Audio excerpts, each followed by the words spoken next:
Je me suis toujours targué d'être observateur. 5 ans de mariage avec Sarah m'avaient appris à remarquer les petits détails. La façon dont elle fredonnait en préparant le café. Sa façon de plisser le nez lorsqu'elle se concentrait. La teinte particulière du rouge à lèvres qu'elle portait quand elle voulait se sentir belle. Mais d'une manière ou d'une autre, j'étais passé à côté du plus gros détail de tous. C'est un mardi soir que mon monde s'est fissuré comme un œuf s'écrasant sur le béton. J'avais écourté mon voyage à Dallas d'une journée. La réunion avec le client s'était terminée plus tôt et j'étais épuisé par 3 jours consécutifs de présentation et de poignées de main. Tout ce que je voulais, c'était mon propre lit, les bras de ma femme, et peut-être un peu de ces fameuses lasagnes. La maison me parut différente quand je suis rentré. Pas vraiment anormale, mais chargée, comme l'air avant un orage. Sarah était sous la douche. J'entendais l'eau couler à l'étage, alors j'ai déposé mes bagages dans notre chambre et je me suis dirigé vers la salle de bain principale pour m'éclabousser le visage avec un peu d'eau. C'est alors que je l'ai vue. Un préservatif usagé, noué à son extrémité, posé dans la petite poubelle à côté des toilettes, mal dissimulé sous un mouchoir froissé. Mon esprit s'est complètement vidé. Pas en colère, pas blessé, juste vide. Nous n'avions pas utilisé de protection depuis notre 3e rendez-vous, il y a 5 ans. Sarah avait un stérilet. Nous avions parlé de fonder une famille bientôt, peut-être l'année prochaine, quand mon secteur de vente serait mieux établi. Je suis resté là pendant ce qui m'a semblé être des heures, mais qui n'était probablement que 30 secondes, à fixer ce bout de latex qui venait de faire exploser toute ma vie. La douche coulait toujours. Sarah fredonnait, elle fredonnait d'ailleurs une chanson pop que je ne reconnaissais pas. La partie rationnelle de mon cerveau a commencé à cataloguer les faits. J'étais parti depuis dimanche matin. On était mardi soir. Les poubelles étaient généralement vidées le jeudi. Sarah était très à cheval sur ce planning. Quelqu'un avait été dans ma maison, dans ma chambre, dans mon lit, avec ma femme. J'ai entendu la douche s'arrêter. Sans réfléchir, j'ai tiré la chasse d'eau et fait couler le robinet, créant un bruit de couverture pendant que je reculais hors de la salle de bain. Le temps que Sarah sorte dans son peignoir en éponge, les cheveux enveloppés dans une serviette, j'étais assis au bord de notre lit, faisant défiler l'écran de mon téléphone comme si de rien n'était. « Bébé, tu es rentré plus tôt. » Elle s'est précipitée et m'a embrassé sur la joue, laissant une tache humide à cause de ses cheveux. Elle sentait son gel douche habituel à la vanille. Rien de différent, rien d'anormal. Comment c'était Dallas? Bien. J'ai conclu le contrat King, ai-je répondu, ma voix paraissant normale. Stable. Tu m'as manqué. Elle m'a fait ce sourire radieux qui m'avait fait tomber amoureux d'elle dans un café il y a 6 ans. Tu m'as manqué aussi, a-t-elle dit chaleureusement. J'allais justement commander chinois pour le dîner puisque je pensais que tu serais parti une nuit de plus. Tu veux que je cuisine quelque chose à la place? Chinois, c'est parfait, ai-je répondu. Elle est repartie en sautillant pour chercher son téléphone et je suis resté là, à digérer ce qui venait de se passer. L'ancien moi l'aurait confronté immédiatement. Je l'aurais traîné de force dans la salle de bain, j'aurais pointé du doigt les preuves et exigé des explications. Mais quelque chose de froid et de calculateur s'était emparé de mon cerveau. Si je l'accusais maintenant, elle pleurerait. Elle s'excuserait. Elle implorerait mon pardon, ou peut-être même essaierait de me manipuler en me disant que ce n'était pas ce que je croyais et qu'elle pouvait tout expliquer. Et ensuite, elle prendrait un avocat, jouerait les victimes, dirait à tout le monde à quel point j'étais contrôlant, méfiant et probablement abusif. Dans notre état, elle obtiendrait la moitié de tout ce que j'avais construit. La maison pour laquelle j'avais économisé pendant 3 ans pour l'acheter, l'entreprise que j'avais développée à partir de rien. La vie que j'avais créée en travaillant 80 heures par semaine. Non. Si Sarah voulait jouer à des jeux, je jouerais à des jeux. Mais je jouerais pour gagner. Cette nuit-là, allongé à côté d'elle dans le lit, le même lit où elle avait couché avec un autre homme, j'ai pris une décision. Je n'allais pas la confronter. Je n'allais pas lui pardonner. J'allais la détruire. Mais d'abord, j'avais besoin de preuves. Des preuves réelles, tangibles et inattaquables sur le plan juridique. Elle dormait paisiblement à côté de moi. Sa respiration était douce et régulière. J'ai fixé le plafond jusqu'à l'aube, planifiant mon prochain mouvement. Quoi? Le lendemain matin, mercredi, j'ai dit à Sarah que j'avais un autre voyage d'affaires de prévu. 4 jours à Denver à partir du vendredi suivant. Elle a boudé comme il se doit, m'a dit que je lui manquerais, m'a embrassé pour me dire au revoir à la porte. J'ai observé son visage attentivement, à l'affût du moindre signe, de la moindre lueur d'excitation à l'idée d'avoir la maison pour elle toute seule pendant 4 jours. Rien. Soit elle était innocente, soit c'était une actrice incroyable. Je pariais sur la seconde option. Les 11 jours suivants m'ont transformé en quelqu'un que je ne reconnaissais pas. Le jour, j'étais le même mari que j'avais toujours été, apportant le café de Sarah au lit, écoutant ses histoires sur son club de lecture, planifiant nos activités du week-end. La nuit, je devenais un détective dans ma propre vie. J'ai fait des recherches sur tout. L'équipement de surveillance, les lois sur le divorce dans notre État, les stratégies de protection des actifs, les avis sur les caméras cachées sur Amazon, les meilleurs détectives privés, la façon de rassembler des preuves qui tiendraient devant un tribunal. J'ai appris que notre État ne pratiquait pas le divorce, sans faute. L'adultère avait de l'importance, les preuves avaient de l'importance. Le bon type de preuve pouvait signifier qu'elle repartirait avec rien. Cette réalisation m'a frappé comme l'éclair. Rien. J'ai consulté un avocat, Steven Baker, recommandé par un collègue qui avait traversé son propre divorce houleux. J'ai payé la consultation en espèces le jeudi, en lui disant que j'avais besoin de conseils pour un ami. Steven avait la cinquantaine, il était vif comme l'éclair, avec le genre de regard froid qui avait vu toutes les variations de la trahison humaine. Votre ami a besoin de preuves vidéo, m'a-t-il dit sans détour. L'audio, c'est bien, mais ce n'est pas toujours recevable. De la vidéo avec des visages clairs, des horodatages, un adultère évident. C'est de l'or en barre. Obtenez cela, et elle repartira avec rien d'autre que ses vêtements. J'ai commandé 2 caméras cachées en ligne. 2 petits modèles haute définition activés par le mouvement. L'une déguisée en chargeur de téléphone pour la chambre. Une autre intégrée dans un cadre photo numérique pour le salon. De qualité professionnelle. Recommandées par l'avocat. Quand elles sont arrivées le lundi, je les ai testées de manière obsessionnelle. La qualité était époustouflante, d'une clarté cristalline, même en basse lumière. Leur installation a été plus facile que prévu. Sarah avait son cours de yoga le mercredi matin. Elle ne le ratait jamais. Absente pendant exactement 90 minutes. J'ai positionné la caméra de la chambre à la perfection, inclinée pour capturer l'intégralité du lit. La caméra du salon est allée sur la cheminée, ressemblant à n'importe quelle autre photo de famille dans son cadre innocent. Mais les caméras ne suffisaient pas.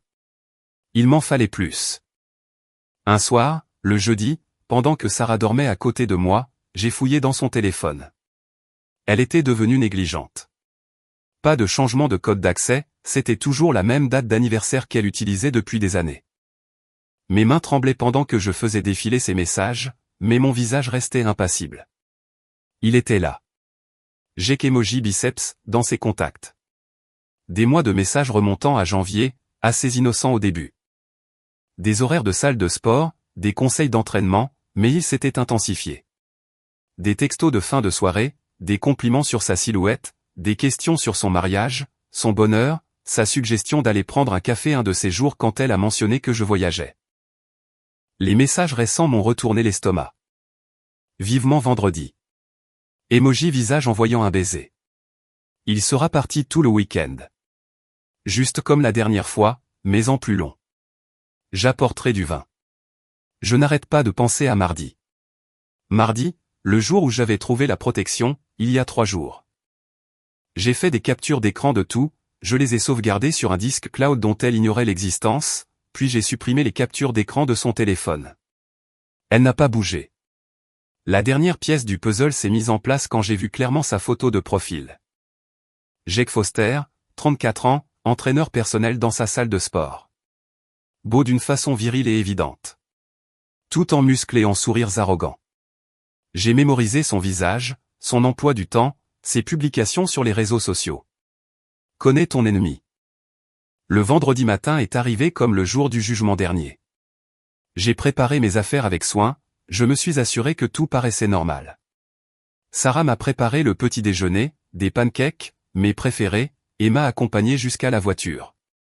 Conduis prudemment, bébé. Envoie-moi un texto quand tu atterris, a-t-elle dit en m'embrassant sur le front. Je le fais toujours, ai-je répondu. Je t'aime. Je t'aime aussi, a-t-elle répondu. J'ai conduit vers l'aéroport, mais à la dernière sortie, j'ai bifurqué vers le nord en direction de la maison de ses parents, à 3 heures de là. Robert et Linda devaient savoir ce que leur fille était devenue. Plus important encore, j'avais besoin de témoins, d'alliés, de personnes qui ne se laisseraient pas influencer par ses larmes et ses mensonges. C'est à ce moment-là que tout s'est effondré. Les caméras enregistraient. Mon téléphone suivait les flux. Et quelque part derrière moi, Sarah était probablement déjà en train d'envoyer un texto à Jake pour lui dire que la voie était libre. Que le jeu commence. Quoi? Robert et Linda Mitchell vivaient à Millfield, une petite ville où tout le monde connaissait tout le monde et où les secrets ne restaient pas enfouis longtemps. Robert était de la vieille école, un entrepreneur à la retraite qui croyait au travail acharné, à la loyauté, et à la résolution de ses problèmes comme un homme. Linda était l'incarnation de la gentillesse du Midwest. Le genre de personne qui apportait des gratins aux voisins malades et qui ne ratait jamais la messe le dimanche. Ils avaient bien élevé Sarah, ou du moins, ils avaient essayé. C'est ce qui rendait toute cette situation si dévastatrice. Je m'étais toujours bien entendu avec eux. Robert me respectait parce que je travaillais dur et que je prenais soin de sa fille. Il m'avait aidé à choisir la bague de fiançailles de Sarah, il avait partagé des bières avec moi lors des barbecues familiaux, il m'avait même appris à réparer le broyeur à ordures à Noël dernier. Linda me traitait comme un fils, me posant toujours des questions sur mes voyages d'affaires, s'assurant que je mangeais à ma faim. Quand je me suis pointé à l'improviste à 14h30 le vendredi après-midi, ils ont été surpris mais heureux de me voir. Eh bien, regardez ce que le vent nous amène, a souri Robert depuis son atelier dans le garage. Je croyais que tu devais être à Denver. Changement de programme, ai-je répondu, en essayant de sourire, mais cela sonnait faux. Pouvons-nous nous asseoir? J'ai besoin de vous parler à tous les deux. Linda a fait son apparition depuis la cuisine, s'essuyant les mains sur un torchon. Bien sûr, mon chéri. Tout va bien, a-t-elle demandé avec inquiétude. Tu as une mine affreuse. Nous nous sommes assis à la table de leur cuisine, la même table où Sarah et moi avions annoncé nos fiançailles 4 ans plus tôt.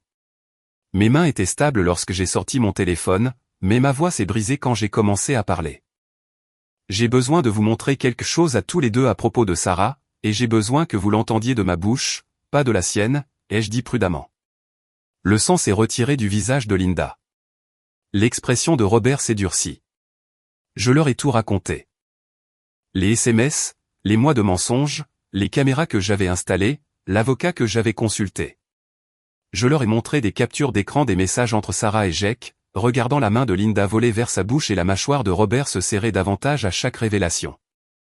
C'est ma fille, a dit doucement Robert quand j'ai fini. Sa voix était contrôlée, mais je pouvais voir la rage monter dans ses yeux. Je l'ai mieux élevée que ça. Linda pleurait en silence, les larmes coulant sur ses joues. Es-tu absolument sûr, a-t-elle demandé désespérément. Il y a peut-être une explication. J'en suis sûr, ai-je répondu fermement. Et ce soir, vous allez le voir par vous-même. Robert m'a regardé durement. Que attends-tu de nous, a-t-il demandé. J'ai besoin de témoins, de personnes à qui elle ne pourra pas mentir ou qu'elle ne pourra pas manipuler. Quand tout cela éclatera, elle va inventer une histoire. Elle va me faire passer pour le méchant, mais si vous le voyez se produire, si vous êtes les témoins directs de sa trahison. J'ai laissé l'implication en suspens. Tu veux que nous regardions notre fille. Linda ne pouvait pas finir sa phrase. Je veux que vous voyiez qui elle est vraiment, ai-je répondu. Nous avons attendu. L'horloge de la cuisine faisait un bruit de tic-tac fort pendant que je surveillais les flux de caméras depuis mon ordinateur portable. Linda a préparé du café auquel personne n'a touché. Robert faisait les 100 pas entre la cuisine et le salon, serrant et desserrant les poings.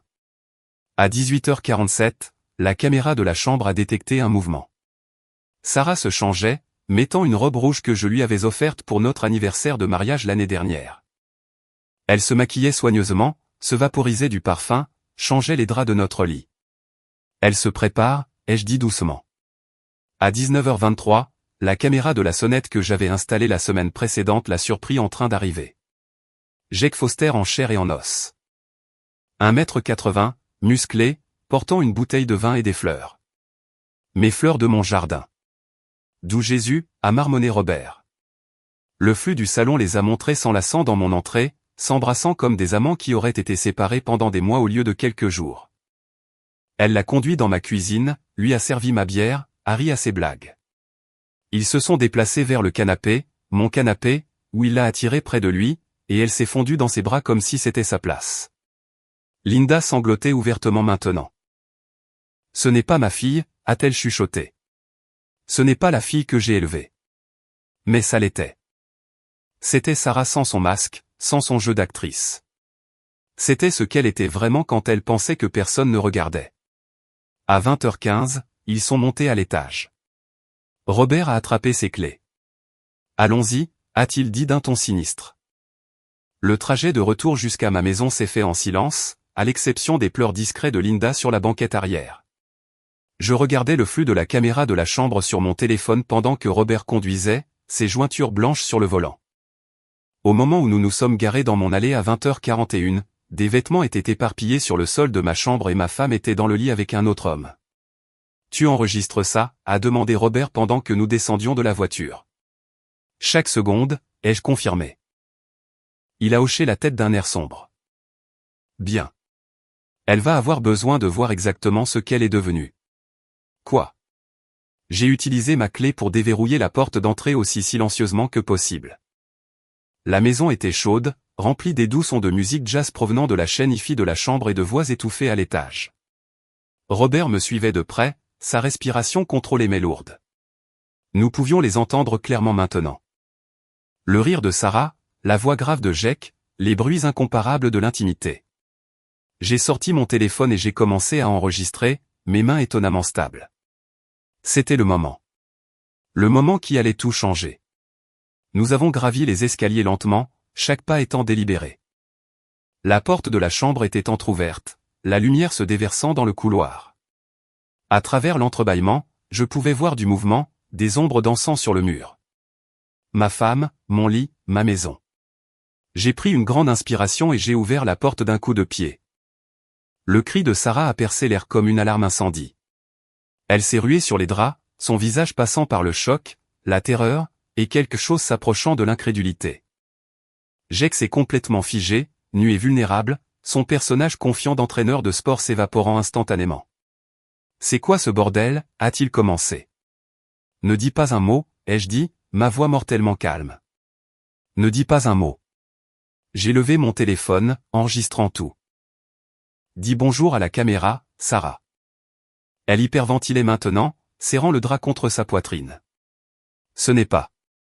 Tu n'étais pas censé être. »« Comment as-tu » a-t-elle balbutié. « Je n'étais pas censé être à la maison » ai-je demandé en entrant dans la pièce, continuant à filmer. « Dans ma propre maison, dans ma propre chambre. » C'est alors que Robert est apparu dans l'encadrement de la porte derrière moi. Le visage de Sarah est devenu complètement blanc. « Papa » a-t-elle chuchoté. La voix de Robert était basse et tremblante d'une rage à peine contrôlée. « Habille-toi tout de suite » a-t-il ordonné. Jake a essayé de parler, a essayé de s'expliquer. « Écoute, mec, je ne savais pas qu'elle était mariée. »« Je le jure » a-t-il supplié. « Ferme ta gueule » a lancé Robert. « Tu es dans la maison de mon gendre, dans son lit, avec ma fille. Tu crois que j'en ai quelque chose à foutre de ce que tu savais ?» J'ai continué à enregistrer pendant que Jake se précipitait pour enfiler ses vêtements, les mains tremblantes. Sarah restait simplement assise là, paralysée, la réalité de la situation s'abattant sur elle comme un raz-de-marée. J'ai trouvé la protection il y a 2 semaines, ai-je dit sur le ton de la conversation, comme si nous parlions de la pluie et du beau temps. Je vous observe depuis. J'ai tout. Chaque SMS, chaque mensonge. Chaque fois que tu l'as amené ici. Sa bouche s'ouvrait et se fermait comme un poisson hors de l'eau. Aucun mot ne sortait. Jake a réussi à enfiler son pantalon et tendait le bras vers sa chemise quand Robert a bougé rapidement. Il a attrapé Jake par le bras et l'a tiré d'un coup sec vers la porte de la chambre. Jake a trébuché, à moitié habillé, déséquilibré.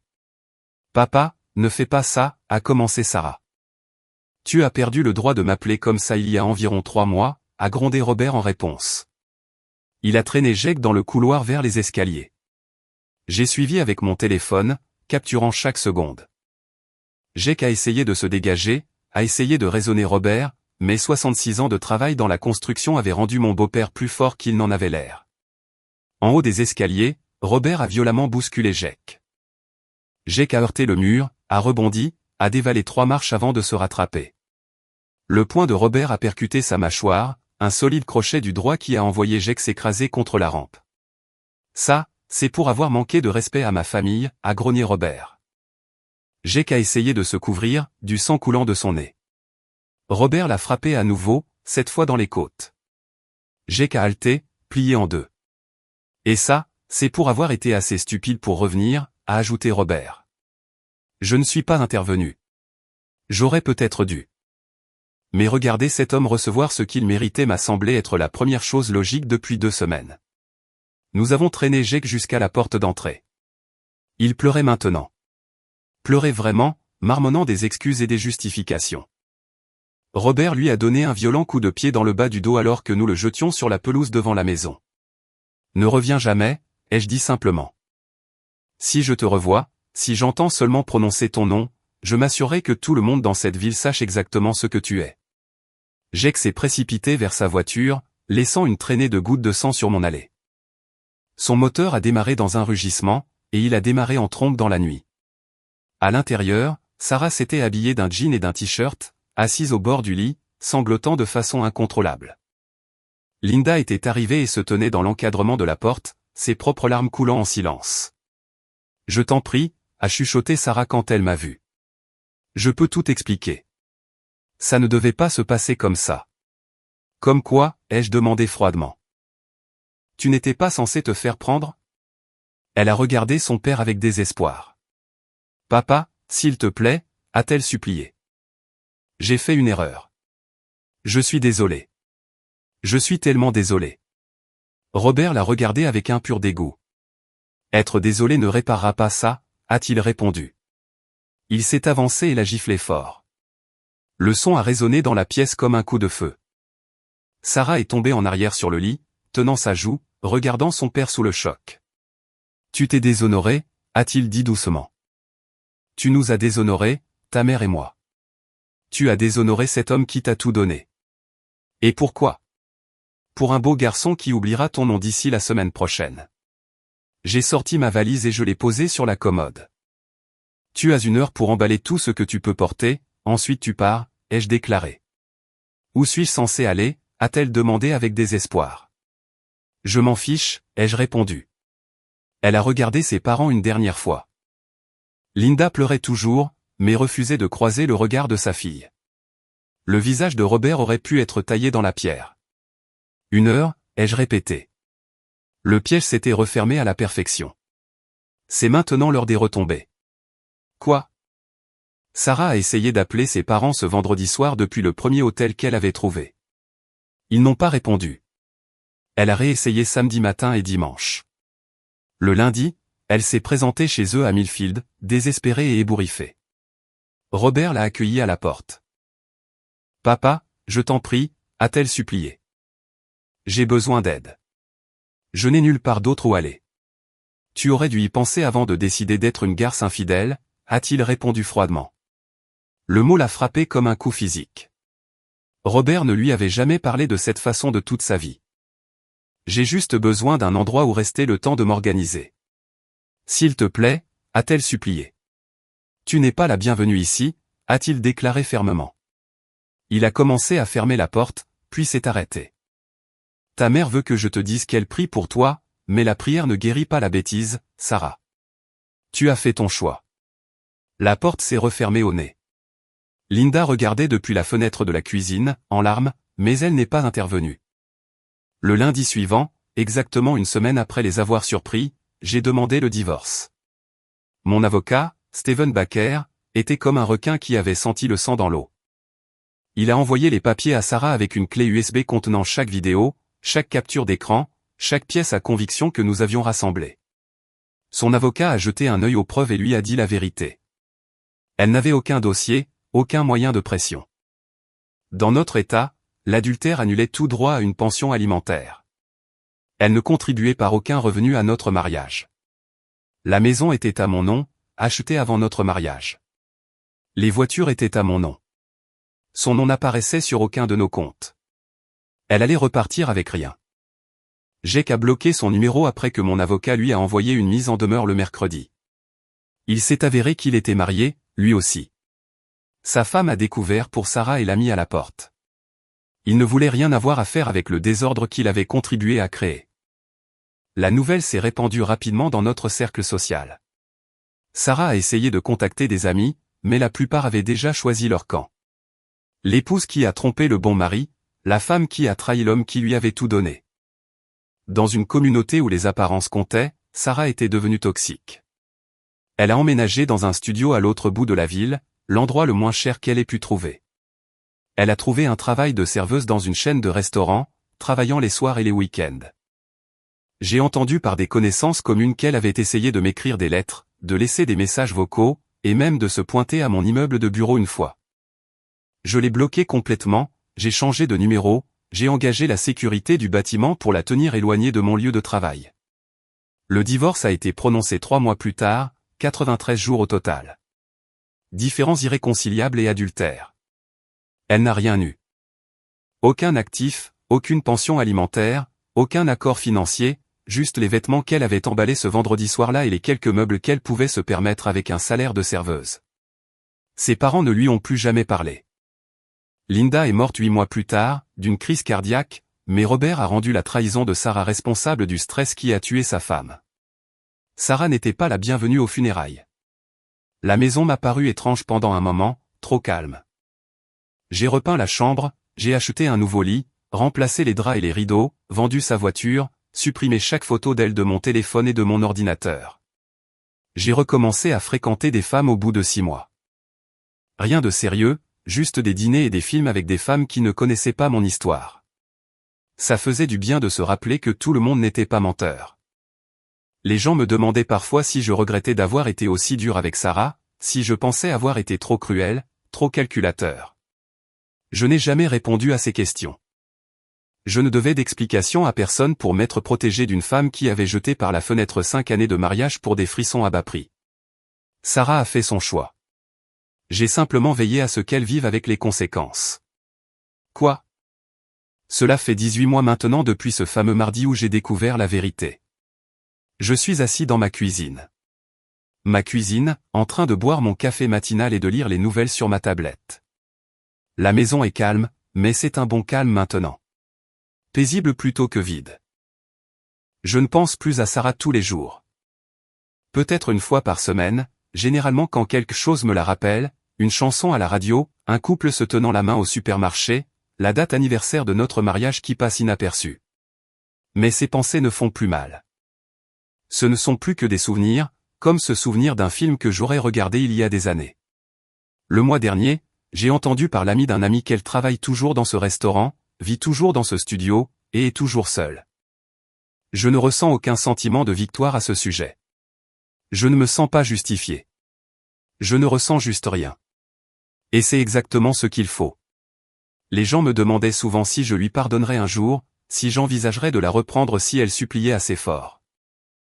Cette question m'a toujours déconcerté. Le pardon implique que quelqu'un mérite une seconde chance. Que leur trahison était un accident, une erreur, un moment de faiblesse. Mais la liaison de Sarah n'était pas une erreur. C'était un choix. Des centaines de choix faits au fil des mois. Chacun étant un acte délibéré de trahison. On n'efface pas des SMS par accident. On ne ment pas par accident sur les endroits où l'on est allé. On n'amène pas par accident un autre homme dans le lit de son mari. Je fréquente quelqu'un de nouveau depuis 3 mois. Jennifer, elle est enseignante, divorcée, a 2 enfants. Elle est gentille et honnête, et pose des questions directes quand quelque chose la dérange. Nous prenons notre temps, bâtissant la confiance une conversation à la fois. La différence est frappante. Avec Sarah, je réalise maintenant que j'étais toujours en train de jouer un rôle, d'être le mari parfait, le pourvoyeur qui réussit, l'homme qui méritait la loyauté. Avec Jennifer, je suis juste moi-même. Imparfait, prudent, protecteur envers mon cœur, mais prêt à le risquer à nouveau pour la bonne personne. J'ai eu une promotion au travail, j'ai acheté un nouveau pick-up, j'ai commencé à aller à la salle de sport. La vie avance. La maison est à moi maintenant. Vraiment à moi. Pas de fantômes, pas de mauvais souvenirs, pas d'ombre de trahison. J'en ai fait quelque chose de nouveau. Un endroit où la confiance compte. Où l'honnêteté est la fondation. Où l'amour se gagne et se respecte. Et Sarah est une leçon que j'ai apprise. Rien de plus, rien de moins.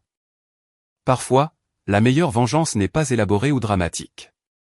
Parfois, c'est simplement bien vivre pendant que la personne qui vous a trahi vit avec les choix qu'elle a faits. C'est ça, la justice. C'est ça, la paix. C'est suffisant. Et ainsi, nous arrivons à la fin de l'histoire d'aujourd'hui. Était-ce à quoi vous vous attendiez ou a-t-elle pris une tournure que vous n'aviez pas vu venir? Je suis curieux de connaître vos pensées. Partagez-les dans les commentaires ci-dessous et lançons la conversation. Si cette histoire vous a tenu en haleine, n'oubliez pas d'appuyer sur le bouton j'aime. Et si vous êtes nouveau ici ou si vous ne vous êtes simplement pas encore abonné, c'est le moment idéal pour rejoindre notre communauté. Je vous apporte des histoires fraîches et captivantes chaque jour, alors cliquez sur ce bouton d'abonnement et activez les notifications pour ne rien manquer. Merci d'avoir regardé et je vous dis à la prochaine.